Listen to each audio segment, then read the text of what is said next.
सर्व दत्त परिवारास साष्टांग प्रणिपात. शुभप्रभात. दत्त माझा मी दत्ताचा. रचना श्री गुरु दत्त चरणी अर्पण. तत्पूर्वी चॅनल आवडल्यास लाईक, शेअर आणि सबस्क्राईब जरूर करावे. माऊलींनो, आपण पाहत आहोत श्रीकृष्ण भाग 29. मागच्या भागामध्ये आपण पाहिले की ब्रह्मदेव आता संभ्रमित होऊन श्रीकृष्णांच्या सोबत क्रीडा करणारे जे गोपबालक आहेत आणि जे गोवत्स आहेत त्यांच्याकडे पाहत आहेत आणि श्रीकृष्णांची ही काय लीला आहे हे त्यांना समजत नाहीये. तर अशा प्रकारे कृष्णांच्या बरोबर जी वासरे आणि गोपबालके होती ती काही मूळचे होती असे नाही. ती फक्त ब्रह्मदेवांना त्याची जाणीव व्हावी म्हणून गोवत्सांनी आणि गोपपालकांनी आपली स्वतःची विष्णू रूपे त्या ठिकाणी प्रगट केली होती. मुळात बालके आणि वासरे ही ब्रह्मदेवांच्या योगशक्तीखालीच, त्यांच्या प्रभावाखाली ती खूप काळापासून निद्रिस्त होती. परंतु ब्रह्मदेवांच्या समोर सध्या जी गोवत्स आणि गोपबालके होती ती सर्व तर श्रीकृष्णांचीच विष्णूंची विस्तारित रूपे होती. भगवान विष्णू हे पुराण पुरुषोत्तम श्रीकृष्णांचे पुरुषावतार असल्याने ब्रह्मदेवांच्या समोर ही सर्व विष्णू रूपे प्रगट झाली होती. त्या विष्णू रूपाचे वर्णन ते काय करावे. त्यांनी पितांबर धारण केला होता. त्यांची शरीर कांती ही नीलवर्णाची होती. त्यांची ती सर्व चतुर्भुज रूपे होती. त्यांनी त्यांच्या हातामध्ये शंख, चक्र, गदा, कमळ अशा प्रकारची चिन्हे धारण केली होती. त्यांच्या शिरावर दीप्तिमान असा सुंदर असा हिरे जडित मुकुट होता. त्यांच्या गळ्यामध्ये मुक्तमाळा होत्या. त्यांच्या कानामध्ये कुंडले होती आणि त्यांनी सुंदर असा पुष्पहार घातला होता. श्री विष्णूंच्या वक्षस्थळावर श्रीवत्स चिन्ह होते आणि विष्णूंच्या हातामध्ये इतर आभूषणे आणि बाजूबंद होते. त्यांचे जे कंठ होते ते शंख सदृश वलयांकित झालेले होते. त्यांच्या चरणात नुपुरे सुशोभित होती आणि त्यांच्या कमरेला सुवर्ण मेखला होत्या. त्यांच्या करांगुलामध्ये रत्नांच्या सुंदर अशा अंगठ्या होत्या आणि प्रत्येक विष्णूच्या संपूर्ण देहावर त्यांच्या अगदी चरणकमलापासून ते त्यांच्या मस्तकापर्यंत ताजी अशी पुष्पकलिका आणि तुळशीपत्र उधळलेली होती.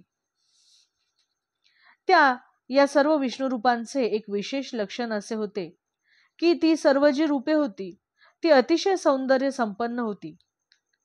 त्या सर्व विष्णूंचे स्मित जणू काही चांदण्याप्रमाणे होते आणि त्यांचा जो दृष्टीपात होता तो सूर्योदयाप्रमाणे जाणवत होता. ते केवळ आपल्या नेत्रकटाक्षांनी रजोगुणाचे आणि तमोगुणाचे उत्पत्ती करते आणि पालन करते असल्याचेच भासत होते.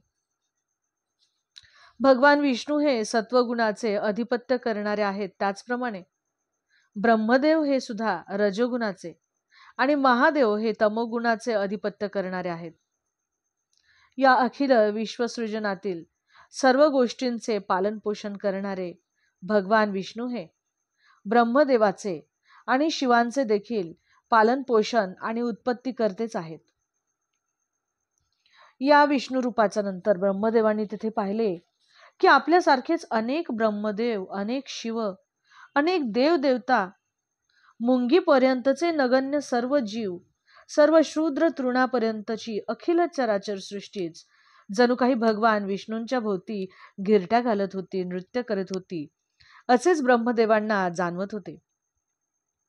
सर्व देवी देवताही भगवान विष्णूंची पूजा करत होते. अशा प्रकारे ब्रह्मदेवांना अशा सर्व प्रकारची अनुभूती त्या ठिकाणी येत होती.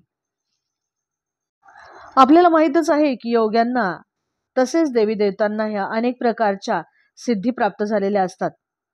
परंतु त्या सिद्धींचे सामर्थ्य जे असते ते एका विशिष्ट मर्यादेपर्यंतच असते. तथापि त्या ठिकाणी जी गोपबालके आणि वासरे होती त्यांनी आपले रूप पालटून जे विष्णू रूपामध्ये ते प्रगट झाले होते ते मात्र कुठल्याही देवी देवतांना आणि योग्यांना प्राप्त असलेल्या सिद्धीचा प्रकार नव्हता. त्याचप्रमाणे ते कुठलेही विष्णू मायेचे किंवा विष्णूंच्या शक्तीचे देखील प्रदर्शन नव्हते, तर ती गोपबालके आणि ती गोवत्से म्हणजे साक्षात विष्णूच होती. विष्णू आणि विष्णूंची माया यांचा संबंध हा अग्नी आणि उष्णता यांच्यासारखाच आहे.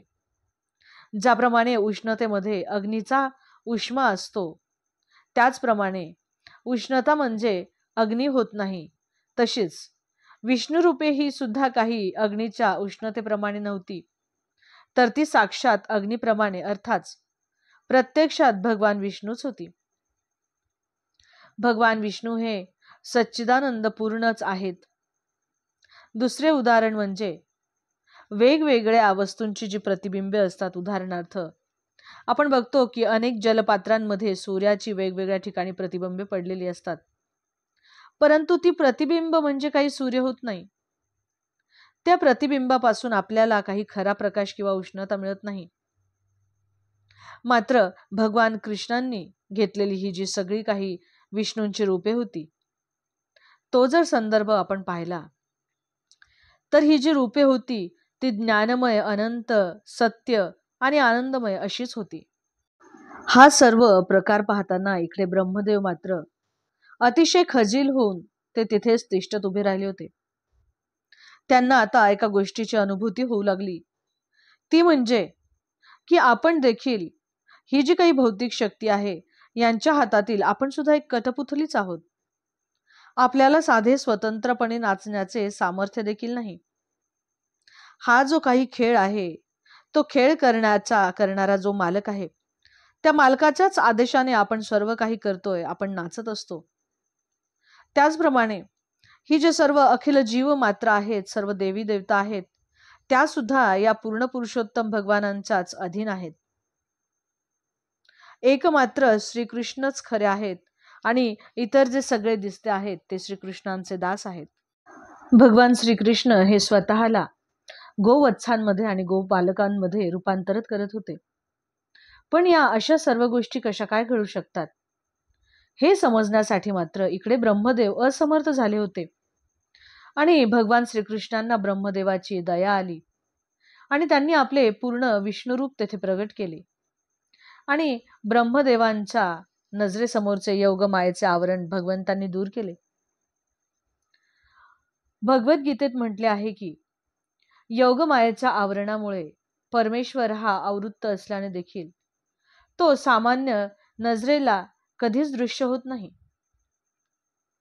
योगमाया ही जी आहे ती बद्ध जीवाला भगवंताची जाणीव देखील होऊ देत नाही. परंतु जी शक्ती काही विशिष्ट ठिकाणीच फक्त परमेश्वराचा प्रकाश होऊ देते आणि काही ठिकाणी मात्र ती त्यांना प्रकाशित करत नाही. त्यामुळे भगवान श्रीकृष्ण हे ब्रह्मदेवांच्या समोर साक्षात विष्णू रूपामध्ये आलेले आहेत. ब्रह्मदेव अधिकाधिक भ्रांत होऊ नयेत, अधिकाधिक त्यांना ही जी काही गोष्ट समजत नाहीये त्यामुळे ते अधिक चिंतातूर होऊ नयेत, म्हणून भगवंतांनी त्यांच्या समोरच्या योगमायेचे आवरण काढून घेतलेले आहे. तर अशा प्रकारे ब्रह्मदेवांना भगवान श्रीकृष्णांनी जेव्हा त्यांच्या या भ्रांतीतून मुक्त केले, त्यावेळेला जणू काही ब्रह्मदेव हे मृतावस्थेतून शुद्धीवर येत असल्यासारखेच भासत होते.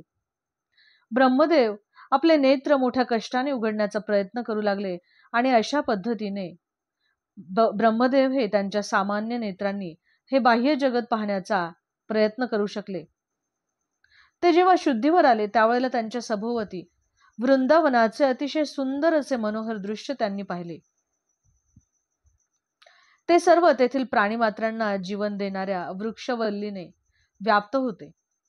त्या ठिकाणी सर्व प्राणीजीव राहत होते आणि दिव्य असे वृंदावनाचे महत्व ब्रह्मदेवांना समजले. अशा या सुंदर वृंदावनामध्ये वाघासारखे क्रूर पशु देखील हरणांसोबत आणि मानवांच्या सोबत अगदी शांततेने राहत असल्याचे त्यांना दिसले. आणि पूर्ण पुरुषोत्तम भगवान श्रीकृष्णांच्या अखंड उपस्थितीमुळे वृंदावन हे इतर कुठल्याही स्थानापेक्षा अतिशय दिव्य आणि सुंदर असेच आहे असे त्यांना याची जाणीव झाली. आणि अशा या सुंदर अशा वृंदावनात भगवान श्रीकृष्ण हे एका लहानशा गोपबालकाची भूमिका करत होते. ब्रह्मदेवांनी त्या ठिकाणी पाहिले की एक सुंदर लहान असे गोपबालक, त्याने आपल्या डाव्या हातावर दही भाताचा कवळ घेतला आहे आणि तो बालक आपल्या चुकलेली जी काही गोपबालके आहेत आणि वासरे आहेत त्यांचा शोध करत करत ते वनातून फिरत आहेत. याच अवस्थेत असताना 1 वर्षापूर्वी त्यांची गोवत्से आणि गोपबालके हरवली होती.